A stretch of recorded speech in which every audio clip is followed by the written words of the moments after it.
immediately you cross the Adomi Bridge. God worked a miracle. The miracle manifested in the filling of potholes up to Hope. You are joking. I'm not joking. So it can be done. A single problem. It can be done. Just because we had a program. So it can be where done. Diplomats with waving flags of their countries stacked or hoisted on their cars. So miraculously, all potholes. All potholes. So when I was going, all the potholes that were from the Akwemu areas miraculously vanished. Frankedia, they all were filled, nicely filled. Even there's a place around Esikuma Junction, which is a hole where the custom and immigration officials usually are. You get to the Esikuma Junction, then you branch, you go to Have Pando, and then this one takes you to Ho. That place, nicely done. The bitumen there, flats. It be flat like motorway. I wish you had filmed it for us to see. Soskets. Soskets. This is Ghana.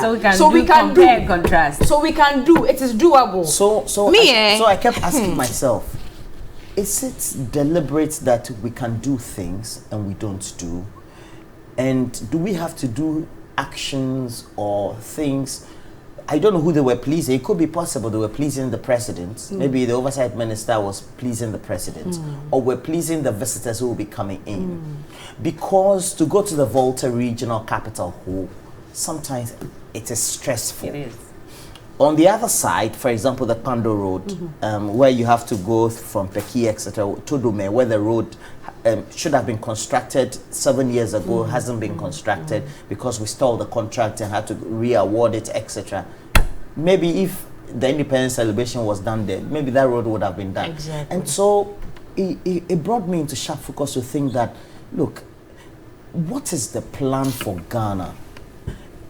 Because the issues about shortage of vaccines, things we can do for ourselves, are things that other countries just do by the norm.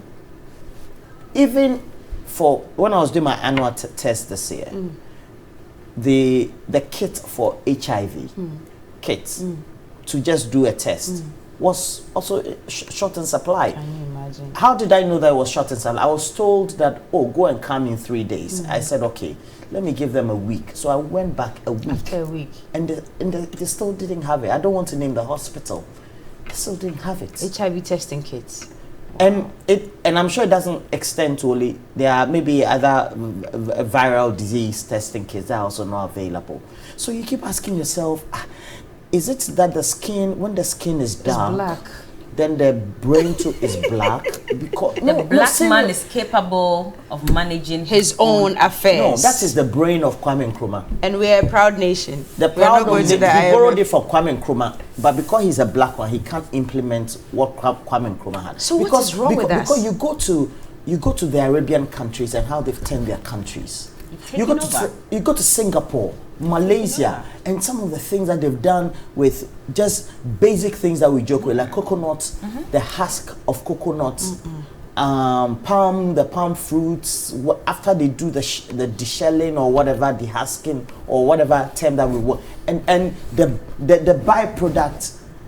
So look, this is Dubai, 1991, 2017. This is Dubai. Can you imagine? You know, sometimes it has to take an effort. And this was even 2017, you know. So 2023 by now. But you never go to Dubai in 3 months and see and it's the same thing. There's always something different. And you know what? Can you imagine? I wish that sometimes those who went to the Yale, because we went to University of Ghana, UPSA, KNUST. Okay, so I think that our local universities, they don't breed us well, they don't educate us well. But those who went to Yale, Birmingham, those people who serve in public office are supposed to be implemented. If they will look at what their counterparts, let's say in the UAE, Bahrain, and so they've done with their resources, they even don't have gold, they just have oil. Of course, they have lots of it, but they put it to good use. But you know, be the same oil we get when Nigeria to get. Yeah, we get oil now. So the same black people. We get the oil. People, you know, so it just shows you that black people. We don't get them more. We get them for it just shows you that black people, we think differently.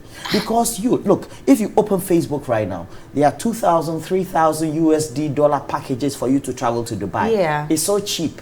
Yeah, I know. Within Africa. I know. Travel within Africa. It's so that's cheap. more expensive. It's so cheap. $2,000, $3,000 to travel. Let's say you go and pay a room with a friend or a family or a companion or something. Right. But you know, it's not the fare or the package. It's the amount of money you're going to spend in their country.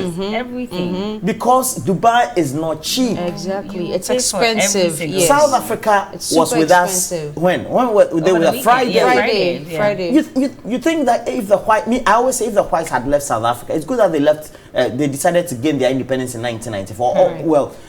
For all those anti-imperialists, etc., apartheid, etc., it's not a good thing. But the thing is, because they have a stake in the country, they keep the country. Look how they're. And so I asked the gentleman, Tekiso.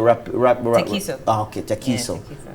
Why is it that they don't travel out of their country? What do they need? And that was before we went on. And he says that we have everything we need in our country. I said, what the heck? They don't need it. And he said, you just have to travel. You haven't to South Africa. They don't need it. No. He said, when you go to Hatton, and you go to Hatton.